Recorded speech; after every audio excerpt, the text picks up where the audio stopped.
Bismillahirrahmanirrahim. Assalamu alaikum, students. Okay, in our previous lecture, we were discussing about the law of demand. So, in our today's lecture, we are going to discuss the topic elasticity of demand. अगर हम elasticity of demand की बात करें तो basically elasticity of demand का मतलब होता है कि हमने law of demand में पढ़ा था कि price में change की वजह से demand जो होती है वो change हो जाती है, ठीक है। और जब हमने उसके वो कर्व्स वगैरह को भी देखा तो भी हमने बात की कि जनरली मतलब कोई भी चीज़ स्पेसिफिकेशन नहीं होती कि एक चीज़ के चेंज होने की वजह से दूसरी कितनी चेंज होगी, ठीक है। तो यहाँ पर बेसिकली इलास्टिसिटी ऑफ डिमांड है कि कितने परसेंट अगर प्राइस में कितना परसेंट चेंज की वजह से आपकी डिमांड जो होती है वो चेंज होती है। तो इलास्टिसिटी ऑफ डिमांड बेसिकली एक रिलेशन जो होता है वो क्रिएट करता है कि डिमांड प्राइस में चेंज आने की वजह से डिमांड कितनी चेंज हो सकती है, ठीक है। उसके लिए डिफरेंट उसने जो है वो मेथड्स अक्सर डिस्कस किए हैं। वो कहते हैं the following three methods are usually used by the economist for the measuring it.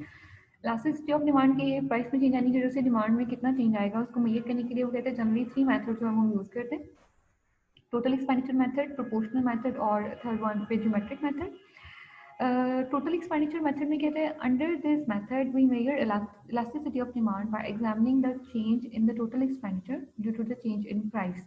वो कहते हैं प्राइस में चेंज, अब देखो वो कहते हैं वही इलास्टिसिटी ऑफ डिमांड हम उसको जो है वो मेजर करेंगे, एग्जामिन क्या करना है, change in the total expenditure due to change in the price, कि प्राइस में चेंज आने की वजह से। अब देखो प्राइस में चेंज आएगा तो डेफिनेटली डिमांड चेंज होगी। अब जब प्राइस भी चेंज होगी और डिमांड भी चेंज होगी तो डेफिनेटली टोटल एक्सपेंडिचर का मतलब होता है the total amount we are spending on the purchase of some product. हम किसी प्रोडक्ट को परचेज करने के लिए उसके ऊपर जो भी कॉस्ट इंटर करते हैं या जो भी अमाउंट स्पेंड करते हैं वो उसका क्या बन जाता है, वो उसका एक्सपेंडिचर बन जाता है, ठीक है, एक्सपेंस बन जाता है। तो एक्सपेंडिचर मेथड में वो कहते हैं वही measure elasticity of demand by examining the change in total expenditure. हम इलास्टिसिटी ऑफ डिमांड को मेजर करते हैं किस थ्रू, एक्सपेंडिचर्स को मेजर करते हुए, एग्जामिन करते हुए, ठीक है। एक्सपेंडिचर डेफिनेटली अब एक प्रोडक्ट के ऊपर पहले आप से फॉर एग्जांपल उसकी प्राइस 2 थी और आप उसकी जो थे वो 2 यूनिट्स ही परचेज करते थे। अब प्राइस जो 1 हो गई, अब आपने सोचा कि आप उसकी जो है वो 4 यूनिट्स कंज्यूम कर लें या 6 यूनिट्स कंज्यूम कर लें।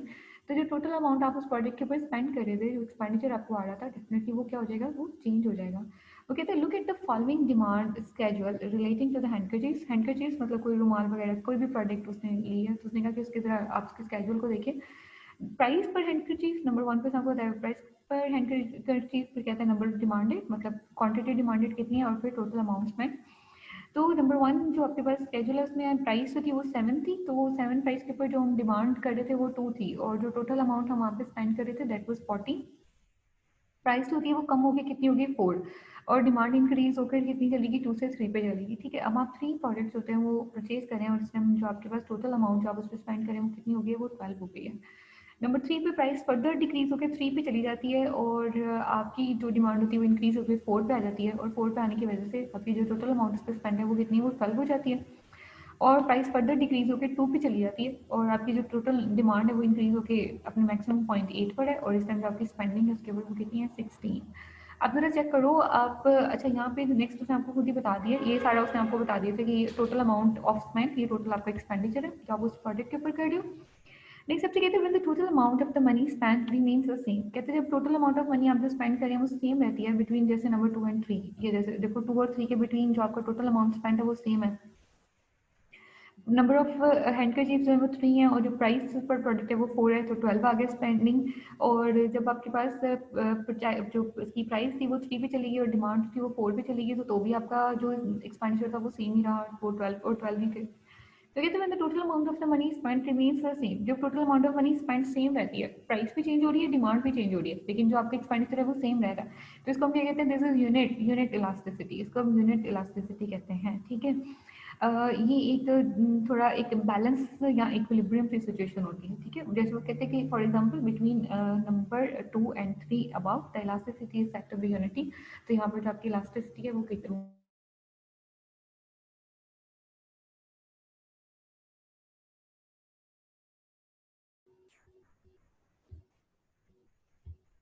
ओके। सो नेक्स्ट हमारे पास आ जाती है ग्रेटर देन यूनिटी।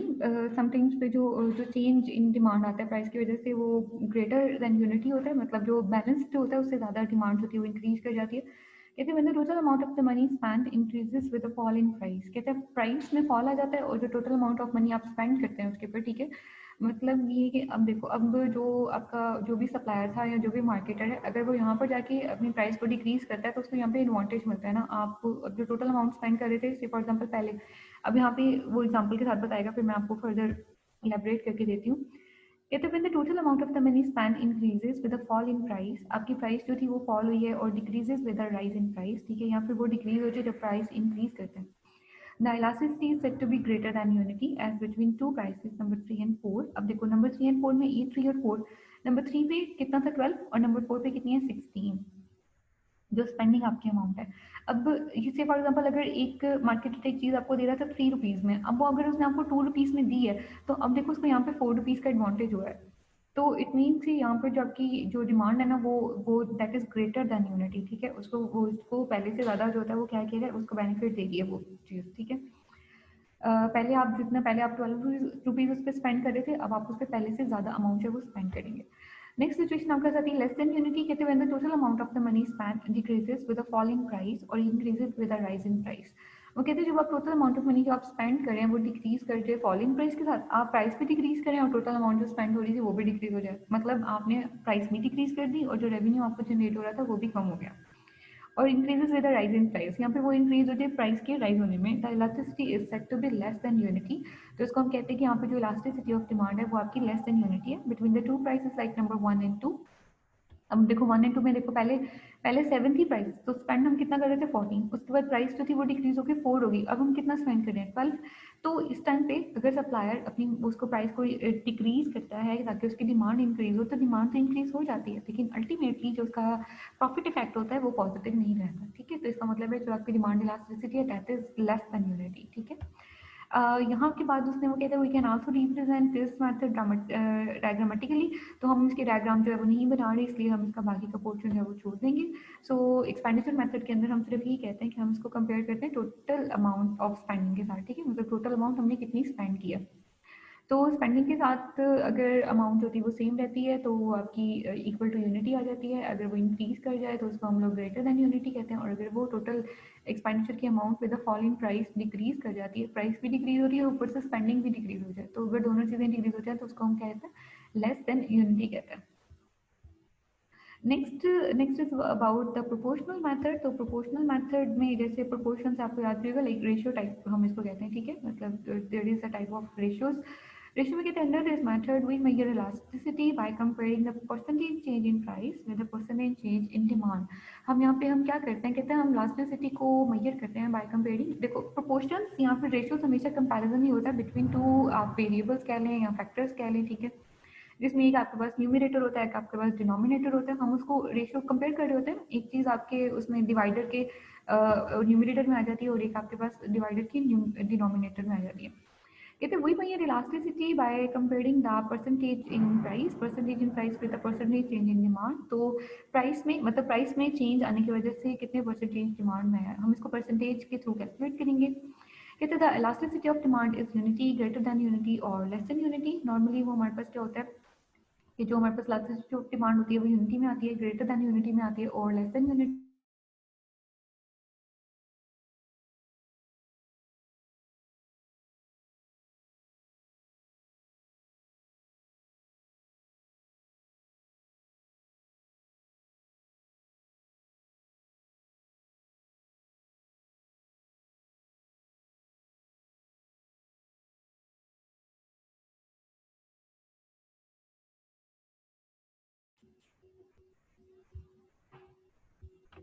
सो जैसे वो कहते हैं elasticity of demand is unity, elasticity of demand में यूनिटी हो सकती है, ग्रेटर देन यूनिटी हो सकती है और लेस देन यूनिटी हो सकती है।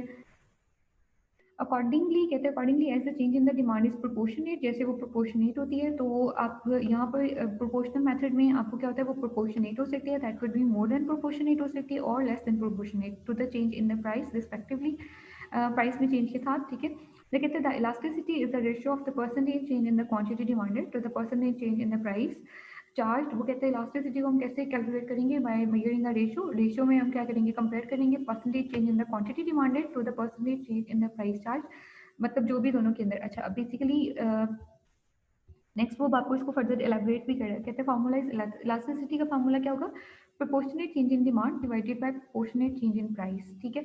अच्छा, अब प्रोपोर्शनेट चेंज इन डिमांड कैसे कैलकुलेट होगी? चेंज इन डिमांड मतलब डिमांड में जितना चेंज आया उसको डिवाइड करेंगे क्वांटिटी डिमांडेड के साथ, और plus change in price, price में जो भी चेंज आया उसको डिवाइड करेंगे हम किसके साथ? प्राइस के साथ, ठीक है। कहते हैं this formula will be better understood with the help of a mathematical illustration. अगर हम मैथमेटिकल एक एग्जांपल देते हैं तो हमें ज़्यादा बेहतर तरीके से इसकी समझ आ जाएगी। वो एग्जांपल देखें, कहते हैं suppose mangoes are selling at price 25, ठीक है। अब वो प्राइस जो थे ना, मैंगोज जो थे वो 25 रुपीज़ के ऊपर हम लोग उसको सेल कर रहे थे। Each and consumer demand 10 mangoes at this price. वो कहते हैं हम लोग ईच, जो एक मैंगो था ना वो 25 रुपीज़ के ऊपर सेल हो रहा था, और जो कंज्यूमर की डिमांड थी वो कितनी थी? That was 10 mangoes at this price, इस प्राइस के ऊपर। If the price falls to ₹20 each, वो कहता है अगर एक मैंगो प्राइस डिक्रीज हो जाती है और इस टाइम मैंगो 20 रुपीज़ का हो जाता है, and the consumer now demands 15 mangoes, तो इस टाइम कंज्यूमर कितनी मैंगोज डिमांड करेगा? 15 mangoes. Find out is elasticity of demand for mangoes. कहते हैं इलास्टिसिटी, अब जरा मेजर करें। अब देखो, according to the above formula, formula के अकॉर्डिंगली, फार्मूला क्या था? Change in demand. Change in demand देखो, डिमांड पहले कितनी थी? आपके पास 10 मैंगोज की डिमांड थी, अब आपके पास डिमांड कितनी होगी? 15 मैंगोज की। तो हम क्या करेंगे? 15 माइनस 10, तो अल्टीमेटली चेंज आपके पास कितना आ गया? 5 का। डिवाइड करना था उसने कहा था डिमांड के साथ, तो डिमांड हमारे पास जो ओरिजिनल डिमांड होती है हम उसको उसी के साथ, जो बेस आप कह लें, ठीक है, वो कितनी डिमांड थी? वो 10 की थी, तो हम उसको किसे 10 से डिवाइड करेंगे। अब डिवाइडर में फिर हमारे पास क्या था? उसने कहा था आपको उसको क्या करेंगे? डिवाइड करेंगे। अब हमने उसको परसेंटेज चेंज इन प्राइस में करना था। अब प्राइस पहले हमारे पास कितनी थी? उसने कहा था उसको हम चेंज इन प्राइस को करेंगे डिवाइडेड बाय प्राइस के साथ। अब चेंज इन प्राइस हमारे पास कितनी थी? दैट इज 25 हमारे पास पहली प्राइस थी, और जो सेकंड प्राइस है वो कितनी थी? 20। तो हम कहेंगे 25 माइनस 20, उसको माइनस कर देंगे 20 के साथ, और डिवाइड करेंगे ओरिजिनल उसकी जो प्राइस है वो कितनी थी? 25 थी। अब देखो, अब यहाँ पर बेसिकली वो 5, यहाँ से इसको माइनस करेंगे तो 5 आ जाएगा डिवाइडेड बाय 10। ये उसको अब यहाँ पे डिवाइड हो रहा था, तो ये आपके पास आ जाएगा 5 डिवाइडेड बाय, ये भी उसको माइनस करेंगे तो 5 डिवाइडेड बाय 25 आ जाएगा। अब जब हम इसको उसको करते हैं, डिवाइड के वाले साइन को हम लोग उसके साथ रिप्लेस करते हैं मल्टीप्लाई के साथ, तो हम इन दोनों को चेंज कर देते हैं। न्यूमिनेटर डिनोमिनेटर की जगह पे आ जाता है, और डिनोमिनेटर आपके न्यूमिनेटर में चला जाता है। तो ये आपके पास आ जाएगा 25/5। तो जब हम उसको सॉल्व आउट करेंगे तो हमारे पास आंसर कितना आ जाएगा? 2.5। तो अब यूनिटी का, अगर यूनिटी में होती तो इलास्टिसिटी या प्रोपोर्शनेट होती तो आंसर 1 आना चाहिए था। अगर ये 1 से ज़्यादा आ रहा है तो it means that this is greater than unity और ग्रेटर दैन प्रोपोर्शनेट। कहते हैं in other words the elasticity of demand for our hypothetical consumer, जो भी हमने मतलब जो भी हाइपोथेसिस बनाया हुआ था, एक एज्यूम्ड कंज्यूमर लिया हुआ था for mangoes is high, it is much greater than unity, unity से बहुत ज़्यादा है, ठीक है। मतलब नॉर्मली जो कस्टमर वन तक स्पेंड कर रहा था, चेंज इन प्राइस की वजह से वो उसके ऊपर 1.5% ज़्यादा स्पेंड करने लग जाएगा। कहते हैं let us now take an example of low elasticity. अब लो इलास्टिसिटी की भी एग्जांपल ले लें। कहते हैं suppose that demand for a common salt is 5 kilogram per month. वो कहते हैं डिमांड जो थी ना वो 5 kg पर मंथ है, एट द प्राइस ऑफ 20 पर kg। जब पर kg आपको जो वो मिल रहा है वो कितना है? वो 20 पर kg आपको मिल रहा है। कहते हैं now suppose that it's price is double. कहते हैं अब आप ये सपोज करें कि उसकी प्राइस जो है ना वो डबल हो जाती है। It prices to 40। पहले वो 20 पर kg मिल रहा था, अब आपको 40 रुपीज़ पर kg में मिलेगा, and now only 4 kg are demanded. और अब दो 4 kg, पहले 5 kg डिमांड थी और 20 रुपीज़ के ऊपर। अब जब प्राइस डबल होगी है, 40 इंक्रीज होगी, तो डिमांड डिक्रीज होगी, कहाँ पे चली गई है? 4 पे। अब देखो इलास्टिसिटी में क्या है? 5 माइनस 4 डिवाइडेड बाय वो जो उसकी 5 प्राइस थी वो आ जाएगी। उसके बाद हमारे पास 40 न्यू हमारे पास प्राइस है, 20 ओल्ड प्राइस थी। ओल्ड प्राइस के साथ ही मैंने आपसे कहा था जो बेस प्राइस होती है उसी के साथ हम उसको क्या करते हैं? डिवाइड करते हैं। उसी तरह से सॉल्व करेंगे 1/5, डिवाइड का साइन था उसको मल्टीप्लाई से रिप्लेस करेंगे, तो है वो 20/20 था, तो 1/1 ही आ जाएगा। तो यहाँ पे कितना है? 1/5। अगर 1 को डिवाइड करेंगे 5 के साथ तो कितना आ जाएगा? 0.20 आ जाएगा, ठीक है। Now this is less then 1, अब ये 1 से कम है। तो अब चाहे आप इसको अल्टीमेटली फैक्ट भी चेक कर सकते हैं, यानी कि अगर हम ये कह रहे हैं कि प्राइस 40 से जाके जो प्राइस 40 पर थी तो आपकी डिमांड जो थी वो 4 थी। अगर प्राइस 40 से डिक्रीज होकर 20 पे चली जाती है तो आपकी जो डिमांड है वो 5 पे चली जाएगी। मतलब आप वाइस वर्सा दोनों सिचुएशंस को कंपेयर कर सकते हो। ज़रूरी नहीं कि आप डिक्रीजिंग ट्रेंड भी देखें, आप उसको इंक्रीजिंग ट्रेंड पे भी कंपेयर कर सकते हैं कि अगर आपकी जो प्राइस है वो फर्दर डिक्रीज हुई है, 40 से आपकी प्राइस 20 पे चली गई है, तो क्वांटिटी डिमांडेड 4 से जस्ट 5 kg पर जाएगी, ठीक है। And now this is less than unity. अब वो लेस देन यूनिटी है, अभी भी वो 1 के इक्वल नहीं है। अब आपसे कह रही इन other words elasticity of demand is very low, elasticity of demand बहुत कम है, and is less than unity, और यूनिटी से कम है, क्योंकि वो 1 होनी चाहिए थी एटलीस्ट। 1 को साथ उसको 1 को तो बैलेंस करना चाहिए था, लेकिन वो 1 को बैलेंस नहीं कर रही, ठीक है। अब वो जो आपका जैसे जो आपके पास पहले जो आप उसके ऊपर स्पेंड कर रहे थे या जो आप कंज्यूम कर रहे थे वो कंजम्पशन पहले से डिफरेंट पैटर्न पे है।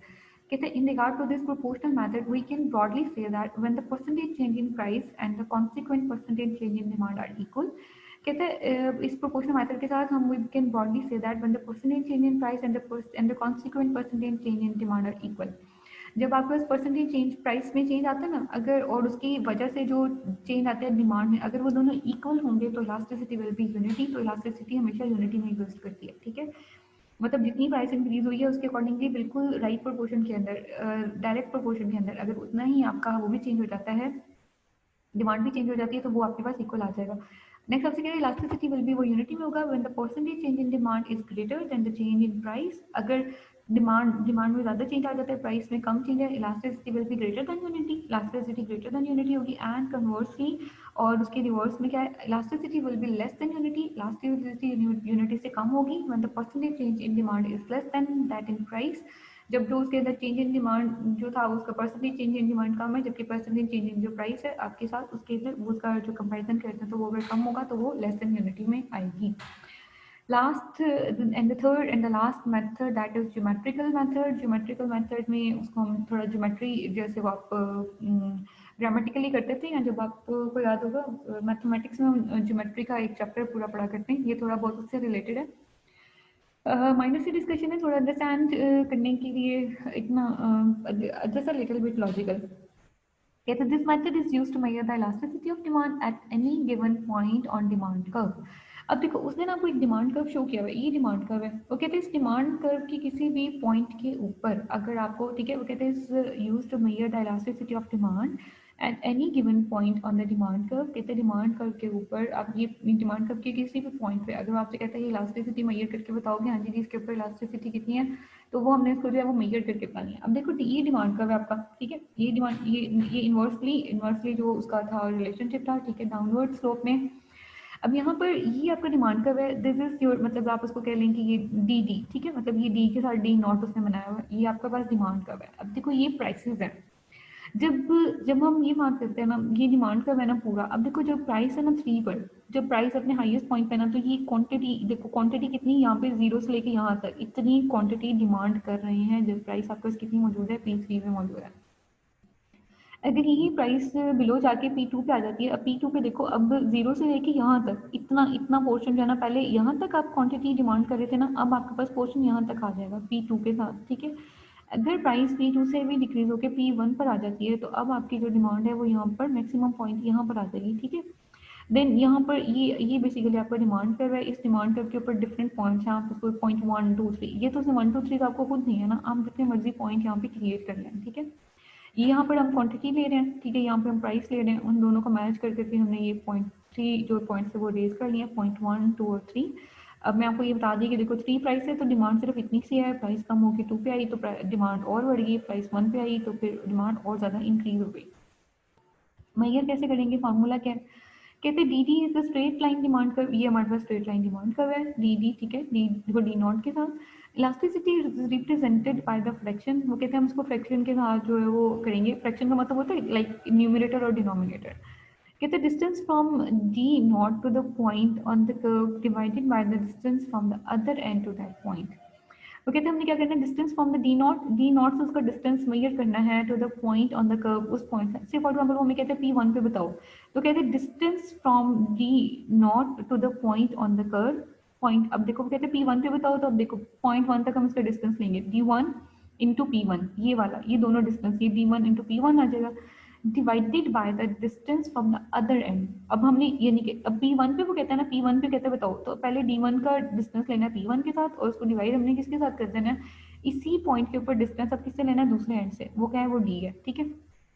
लाइक हम क्या करेंगे D1 into P1 divided by D into P1, मतलब कहते हैं distance from the D naught to the point on the curve, जिस कर्व के ऊपर आपने कैलकुलेट करना है ना उस जिस कर्व के ऊपर जिस पॉइंट पे आपने कैलकुलेट करना है, कहते हैं हम D नॉट से उस कर्व तक का डिस्टेंस लेते हैं उसको divided by the distance from the other end to that point, उसी पॉइंट पर दूसरे एंड से कितना डिस्टेंस आता है इसको तो हमने क्या करना है इसके साथ डिवाइड कर लेना है। अब से फॉर एग्जाम्पल वो P1 की बात करें तो देखो D1 into P1 divided by this D into P1, ठीक है, ये देखो D not into P1 divided by D P1। अब अगर हमसे P2 की बात करेगा तो हम क्या कहेंगे D0 इंटू P2, ठीक है। इसके साथ अब इसको डिवाइड किसके साथ करना है, दूसरे एंड के साथ। दूसरा एंड क्या है, D इंटू P2, ठीक है। अब देखो D0 P2 divided by D P2। अब अगर P3 की बात करेगा तो अब हमने क्या करना है, D0 इंटू P3, इसका डिस्टेंस लेकर उसको डिवाइड किसके साथ करेंगे, इस पोर्शन के साथ, जो कि क्या है आपके पास DP3 ये वाला आ गया, ठीक है। वो आपके पास क्या आ जाएगा, DP3 के साथ आ जाएगा। तो ये आपके पास तीनों पॉइंट्स आ जाएंगे। जो आपके पास पॉइंट 1 होगा वो आपका लेस देन यूनिटी में आ जाएगा, जो पॉइंट 2 होगा वो यूनिटी में, क्योंकि देखो दोनों डिस्टेंस सेम है, ये वाला डिस्टेंस भी सेम है, ये वाला भी। हालांकि अब देखो प्राइस तो P3 से जो थे वो P2 पे आई थी और डिमांड भी आपकी इंक्रीज हुई, लेकिन अल्टीमेटली जो दोनों साइड का जो डिफरेंस है वो यहाँ पे सेम रहेगा। तो यहाँ पर जब हम उसको चले जाएंगे DP3 पे P3 पे चले जाएंगे तो ये आपके पास ग्रेटर देन यूनिटी में चला जाएगा। सो ये आपके पास तीनों पॉइंट्स जो है वो यहाँ पे क्लियर हो गए हैं। ये उसने कहा था, अच्छा the elasticity of demand on the points, ये उसने वैसे P3, P2 और P1 है।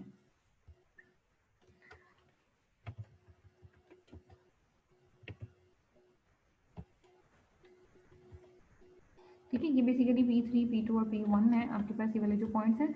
और इनके ऊपर रिस्पेक्टिवली देखो DP1 को DP1 से, और D0 P2 को DP2 से, और D0 P3 को DP3 से डिवाइड करेंगे तो आपके पास क्या आ जाएगा, आपके पास इसके आंसर्स आ जाएंगे।